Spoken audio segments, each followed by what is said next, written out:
स्वागत है आपका रूबरू में आपके साथ। मैं हूं नगमा खान।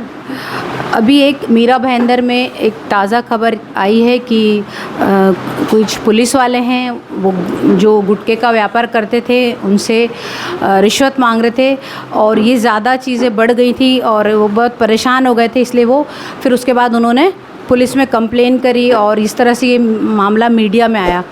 आज हम इसी सिलसिले में उनसे बात करेंगे और जानने की कोशिश करेंगे कि क्या है ये मामला। चलिए आइए मिलते हैं मुनीब गुप्ता जी से जिनके साथ यह हादसा हुआ है। मुनीब जी बताइए कि कैसे सिलसिलेवार बताइए कि आप किस तरीके से ये सारी चीज़ें हुई हैं और कैसे आप इतनी परेशानी में पड़ गए। मैडम मेरा आर्यस जनरल स्टोर के नाम से दुकान है, नरेश स्टील के बाजू में ही है। हाँ। आशीष पैलेस शॉप नंबर 5 में मैं दुकान चलाता हूँ। मैडम 24 तारीख को मैं 5 बजे जैसे दुकान खोलने गया, दुकान खोला और दुकान खोलने के बाद में जैसे ही मैं अंदर गया 5 मिनट बीता, उसके बाद गिरगांवकर साहब और वाघ साहब अपने नौघर पुलिस स्टेशन के वाघ साहब वर्दी में आए और गिरगांवकर साहब सादे में आए। उसके बाद वो आए, मेरे को बाहर बुलाए, मैं बाहर आया। उसके बाद वाघ साहब मेरे कंधे पे हाथ रख के फिर लेके आए मेरे सोसाइटी में, मेरे घर पे वहाँ जहाँ मैं रहता हूँ। फिर मैं जहाँ रहता हूँ उधर आए, अंदर आए तो अंदर देखे मेरे घर पे बिमल पान मसाला था और सुगंधित सुपारी भी था। तो मैं ये काम आप कब से कर रहे हैं? ये मैं लॉकडाउन के बाद से कर रहा हूँ मैडम। उनके बाद से माने साहब मेरे को मिले थे और संजय जी मेरे को मिले। हाँ, उसमें बोले करो। और मीरा भाईंदर में सबका वो मीटिंग लिए थे, धीरे धीरे करके सबका मीटिंग लिए थे। 500 से 600 पान टपरियाँ हैं। हाँ। सबसे वो हफ्ता लेते हैं 3-3 हज़ार रुपया। अच्छा, और सबके वहाँ यही होता है, ये चलता है गुटखा? हाँ, जो भी आप सबके इधर। और 40 से 50 फेरी वाले होलसेल वाले मिला के हैं। सब लोग 8,000 से 10,000 12,000 तक का हफ्ता देते हैं। तो फिर मेरे पास आए वो गिरगांवकर साहब और वाघ साहब आए मेरे घर पे, तो फिर बात किए। मैं बोला माने साहब से आप बात कर लीजिए, आपको तो पता है मैं 10,000 रुपया महीना देता ही हूँ। हाँ। तो वो गिरगांवकर साहब अपने मोबाइल से बात किए माने साहब से। तो माने साहब से बात करने के बाद तुरंत ही मेरे को पकड़े और वाघ साहब तुरंत गए, गाड़ी बैठाए मेरे को और गए चौकी में। चौकी में गया मैं तो गिरगांवकर साहब मेरे को एक लाफा मारे। फिर 20 मिनट आधा घंटा तक परिसर में खड़ा किए रहे पुलिस नौघर पुलिस स्टेशन में। उसके बाद माने साहब आए। माने साहब आए तो मेरे को बोलते हैं कि 4 लाख रुपया लगेगा और नहीं तो 328 धारा लगेगा तेरे ऊपर, क्योंकि ये पीआई साहब का फ़ोन था तब ये लोग गए थे। तो मैं बोला सर आप 10,000 रुपया महीना लेते हो और आप खुद करवाते हो, आप बोल दो मत नहीं करने के लिए, मैं नहीं करूँगा ना, आप हफ्ता मत लीजिए, मैं नहीं करूँगा। फिर बाद में बोले नहीं तब चल तेरे ऊपर 328 लगेगा, केस बनेगा। मतलब उन्होंने ही आपको रास्ता दिखाया, फिर वही आपको पैसे मांगने लगे? वही पैसा भी मांग रहे हैं और वही पैसा भी लेते हैं। हाँ। तो उसके बाद माने साहब और गिरगांवकर साहब और उनके 2 आदमी काम पे रखे हुए हैं, संजय जी और छोटू, ये चारों जन मेरे घर पे आए। वापिस दोबारा मेरे घर पे आने के बाद में जब मेरे घर पे आए तो फिर बोले अभी क्या करने का है, माल वाल उठाओ। तो मैं बोला सर 10,000 रुपया महीना भी लेते हो, आप बोल दो मैं बंद कर दूंगा, नहीं तो एक काम कीजिए 2-4 हज़ार रुपये ले लीजिए, खर्चा पानी छोड़ दीजिए। तो इसमें इसी बात को लेके वो भड़क गए। अब भड़क गए तो मेरे साथ मार पिटैया की रहे। मैं गिरगांवकर साहब और माने साहब मेरे को मारे। उसके बाद मेरे बीवी बच्चे लगे रोने तो मैं घबरा गया। मैं घबराने के बाद में मैं बोला ठीक है मैं मंडोली कर लेता हूँ। तो फिर मंडोली करते करते 2.5 लाख रुपये पर मंडोली हुआ।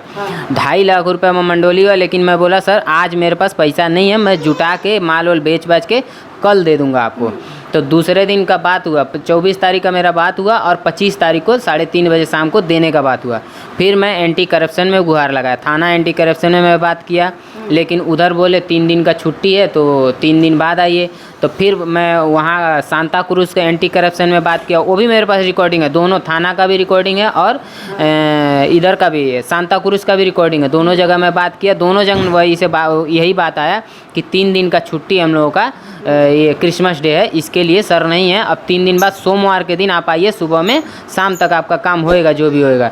तो अभी आपने उसके बाद फिर कहाँ पर अभी क्या? हाँ, उसके बाद मैं अभी 2.5 लाख रुपये मैं कहाँ से लाता? अगर मैं इनको डायरेक्ट मैं ना बोलता तो ये तो मेरे को फंसा देते, 328 लगा देते। इसके लिए मैं गया सीधा दांते साहब के पास। मैं अपना एक अर्जी लिखा, दांते साहब के ऑफिस में गया। दांते साहब के ऑफिस में दांते साहब नहीं थे, लेकिन मैं उधर अर्जी दिया अपना।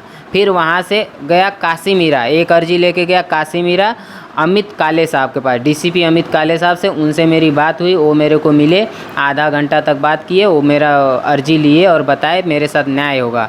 और आज मैं बेस्ट में उनका DYSP साहब वो हैं, उनके इधर जांच पहुंचा है, तो मैं उधर गया था तो मेरे पास वो मेरा बयान लिए हैं, जो भी बयान लेने के बाद में बोले ठीक है, अभी कल बुलाए हैं मेरे को। वो अभी देखिए आगे। तो अभी ऐसा लग रहा है, उम्मीद लग रही है आपको? और आपको पता है कि जो गुटखा और ये नशा सब मतलब गलत काम था, वो मैं मानती हूँ कि लॉकडाउन ऐसा हो गया और हम काम धंधा रह ही नहीं गया उसके बाद। फिर आप इतना हिम्मत करके देखिए, आपके सामने गलत तो चीज़ें थी है, इसके लिए ऐसा हुआ।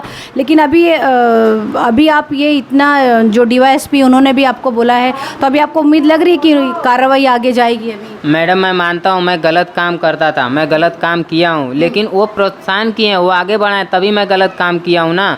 वो 10,000 रुपये अगर महीना नहीं लेते तो मैं गलत काम नहीं करता। मैं ये तो झूठ नहीं बोल रहा हूँ ना कि मेरे पास माल नहीं था। उन्होंने आया, माल भी पकड़ा था, सब कुछ देखे थे, फिर भी मेरे को ऐसा लग रहा है कि मेरे को मतलब अभी न्याय मिलेगा, जो भी होगा न्याय मिलेगा।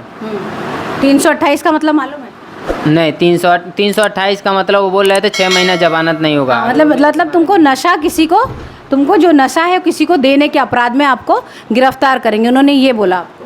हाँ, वो तो मेरे को मैडम मालूम नहीं, वो तो मैं कभी जेल गया नहीं हूँ, मेरे को नहीं मालूम है 328 क्या होता है। हाँ ठीक है मुनीब जी, हम भी यही कोशिश भी करते हैं और हम यही बोलते भी हैं, और प्रशासन से भी, और जो हमारे अभी यहाँ पे कमिश्नर हैं जो सदानंद दाते जी, उनसे भी हम यही रिक्वेस्ट भी करेंगे, और हम खुद भी रूबरू की टीम भी जाएगी वहाँ पर और उनसे बोलेगी कि इस मामले की तफ्तीश वो अच्छे से करें, क्योंकि वो आए ही इसीलिए कि नशे को यहाँ से मुक्त करें। और हम आपसे भी वो करते हैं कि आपको भी किसी चीज़ के से घबराने की ज़रूरत नहीं है, और इस तरीके से आप खुल के आए, यही बहुत बड़ी बात है।